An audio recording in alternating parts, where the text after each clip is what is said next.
जो भरा नहीं है भावों से, बहती जिसमें रसधार नहीं, वो हृदय नहीं वो पत्थर है जिसमें स्वदेश का प्यार नहीं। इकबाल की वो पंक्तियां बहुत अच्छी कही थी पिछले साल हमारे बच्चों ने कि सारे जहां से अच्छा, सारे जहां से अच्छा हिंदुस्ता हमारा, सारे जहां से अच्छा हिंदुस्ता हमारा, हम बुलबुले हैं इसकी यह गुलसिता हमारा। तो वो पंक्तियां चाहे एपीजे अब्दुल कलाम को सलाम करती हो, या यहाँ पर बैठे हुए नन्हे मुन्ने बच्चों को, या वो युवा योद्धाओं को जो एक युवा पुरवाई के रूप में इस समय पूरे वायुमंडल में आज एक सकारात्मक ऊर्जा के साथ इस देहरादून के अंतर्गत एक सकारात्मक ऊर्जा पैदा करने का काम करेंगे। दोस्तों, आज का जो सब्जेक्ट है उस पर भी मैं आपको लेके जाऊंगा। उससे पहले राष्ट्र निर्माण में युवाओं की भूमिका और राष्ट्रभक्ति को हम किस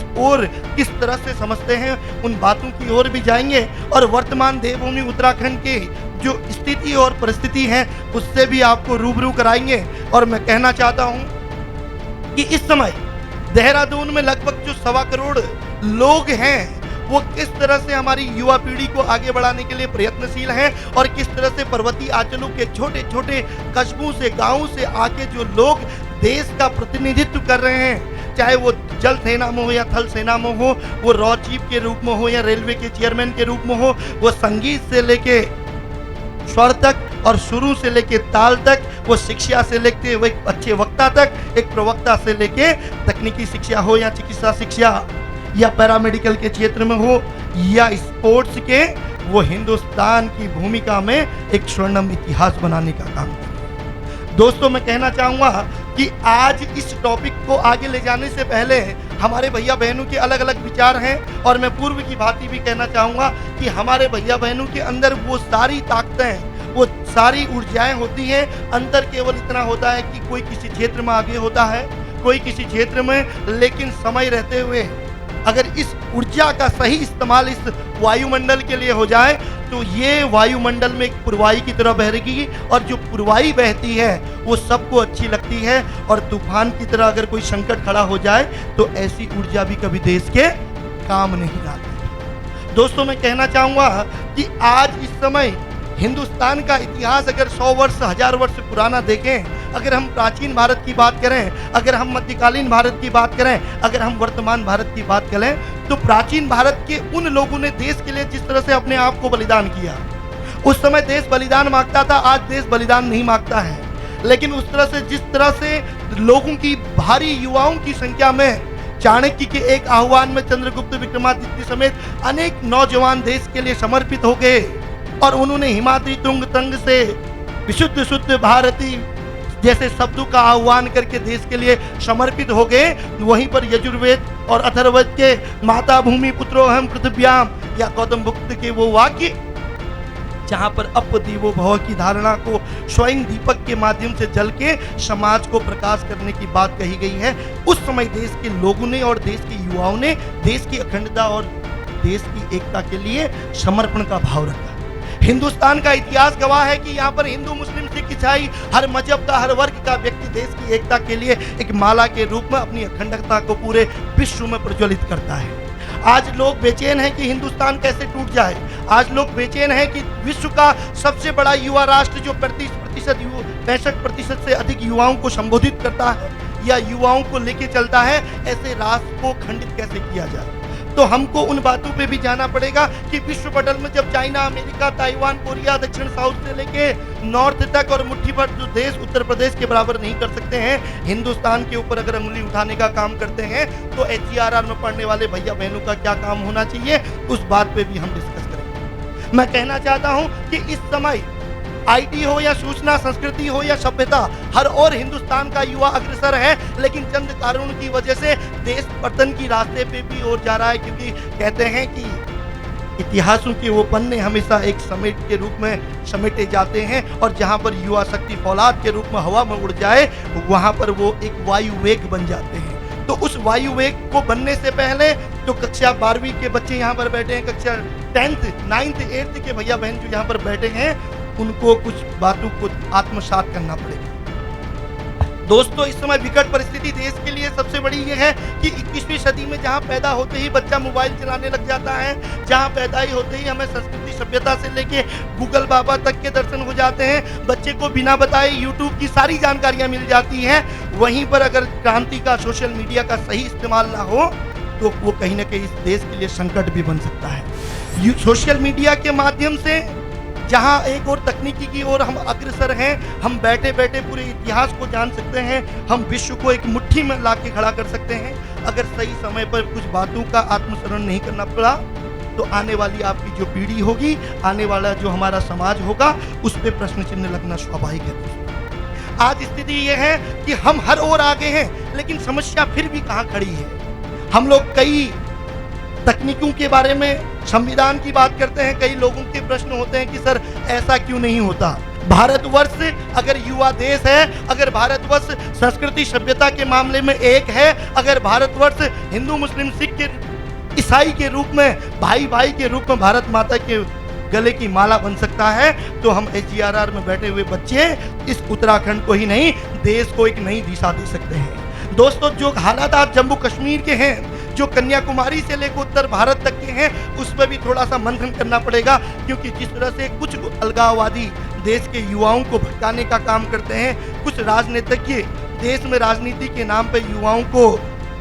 अंधकार की ओर ले जाने का काम करते हैं, उस समय तुम्हारी सभ्यता, तुम्हारी संस्कृति, तुम्हारे सोचने की क्षमता और आपका फिजिकल मेडिकल का एक सकारात्मक दिशा में प्रवेश होना बहुत जरूरी है।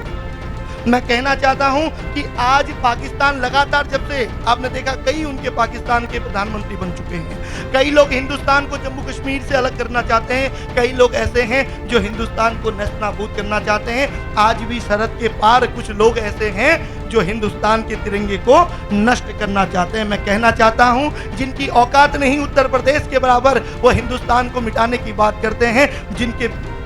पेट में भोजन नहीं, वो परमाणु हथियार बनाने की बात करते हैं। युवा कहीं का भी बुरा नहीं होता है दोस्तों,